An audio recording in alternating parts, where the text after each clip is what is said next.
So I want to give you a little review of gravity. Tack that on to the review video. One of the things that we observe in nature is that if two objects have mass, they attract each other with a force. They try to pull each other together. So if I have a massive object right here, and it's usually a planet or something, but it can be an everyday size object. Maybe here's a moon, or it could be a just smaller object. So here's M1 and M2, and these objects, if you go from the center of one object to the center of the other object, we call that R. And one thing that Newton figured out, and it took him a long time to do it, he was a pretty hard worker, is the force of gravity. It's a force. It's pulling them together. So they are pulling each other towards each other with equal and opposite forces. Force of gravity is equal to big G. That's the universal gravitational constant times the mass of one object times the mass of the other object divided by the distance between their centers squared.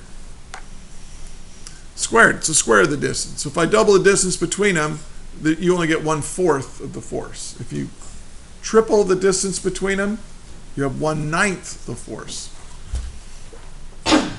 Okay, now quite often these things, this could be a planet and this could be a satellite moving in a circle around the planet.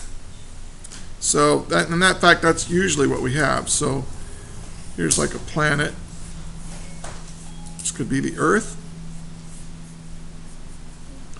And out here might be a satellite moving in orbit around the Earth. It doesn't have to be in orbit, but we'll just go ahead and say it's in orbit. So we make this M1, we make that big capital M, just to represent, capital M means this is the mass of the object that we're moving around. It's the big thing. And then this is the mass of the, like our spaceship or a little moon or something like that that's moving around the planet. Or this could be a star and this could be a planet because, stars are much more massive than planets. But anyway, the mass of the big thing, mass of the little thing. And there is an attraction, and this describes that. And you can say, well, the force of gravity is equal to, well, what is the force of gravity on our satellite? Let's say this little spaceship in orbit around the Earth. What's the force of gravity on that? Well, it's just M times G, where G is the gravitational field at that location in space. But that'll equal to big G times the mass of my planet, big M, times the mass of my spaceship, divided by R squared. But here, R, which is the distance from the center of the Earth, or whatever planet we have, out to where my object is the radius of the planet plus our height above its surface. So we need to say that R is equal to R, big R, the radius of the planet plus our height above the surface. So you need to know that. Okay. Oh, one thing. What is big G? This you should write down. 6.67 times 10 to the negative 11 Newton meters squared per kilogram squared. And what this means is that if you have 2 kilogram or a 1 kilogram mass and a 1 kilogram mass, like we've used in class before, and you hold them 1 meter apart, the attractive force is like 66 trillionths of a Newton. I mean, the weight of a snowflake is devastating compared to that force. I mean, it's almost not measurable. It's certainly not detectable by you. You would not feel this force. So gravity is really weak. But happily for us, and the reason why we can feel gravity is that below our feet, there's an entire planet below your feet. I mean, go outside. Not right now, but go outside later and look down and behold an entire planet. You are walking on the surface of a planet. It's pretty neat. Beam me up. Okay. Now, if this force of attraction on our satellite, this force of gravity, is making us go into a circular orbit around the planet, then that force has to be a centripetal force. Centripetal forces make things go in circles. So I can set this equal to mv squared over r. Now I'm going to put a little dashed line and I'll say everything over here is for circular orbits.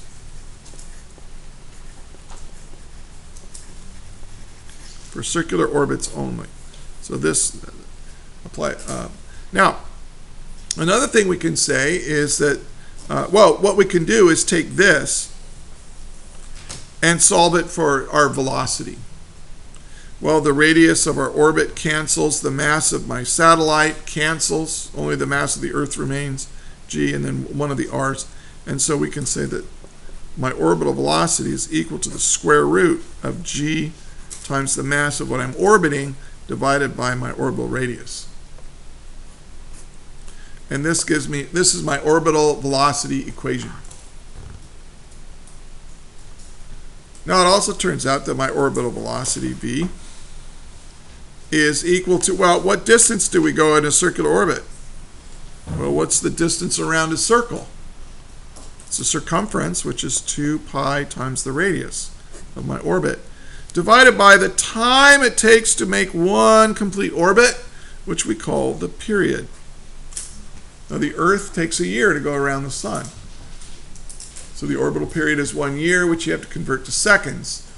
A satellite in low Earth orbit takes about 90 minutes to go around the Earth. So you would have to convert that. Now, if you use this and this together, you can derive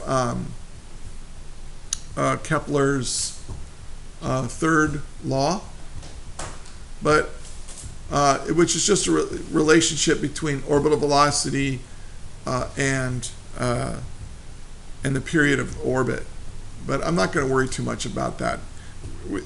Using this and this together, derived from here, you can solve any problem.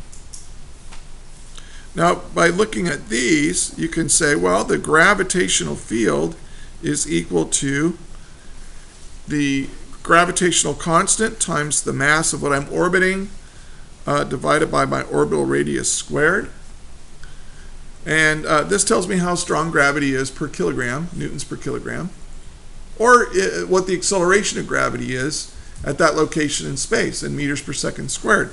And in fact, if you were to plug in the value of the mass of the Earth and the radius of the Earth, meaning that you're right on the surface of the Earth, you will get 9.81 meters per second squared, which is the acceleration of gravity on our surface.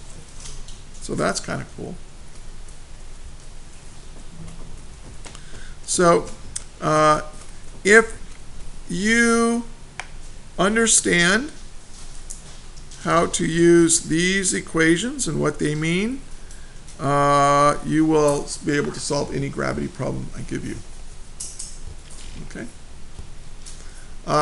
And obviously any radius of a planet or any mass of a planet, I will give that to you.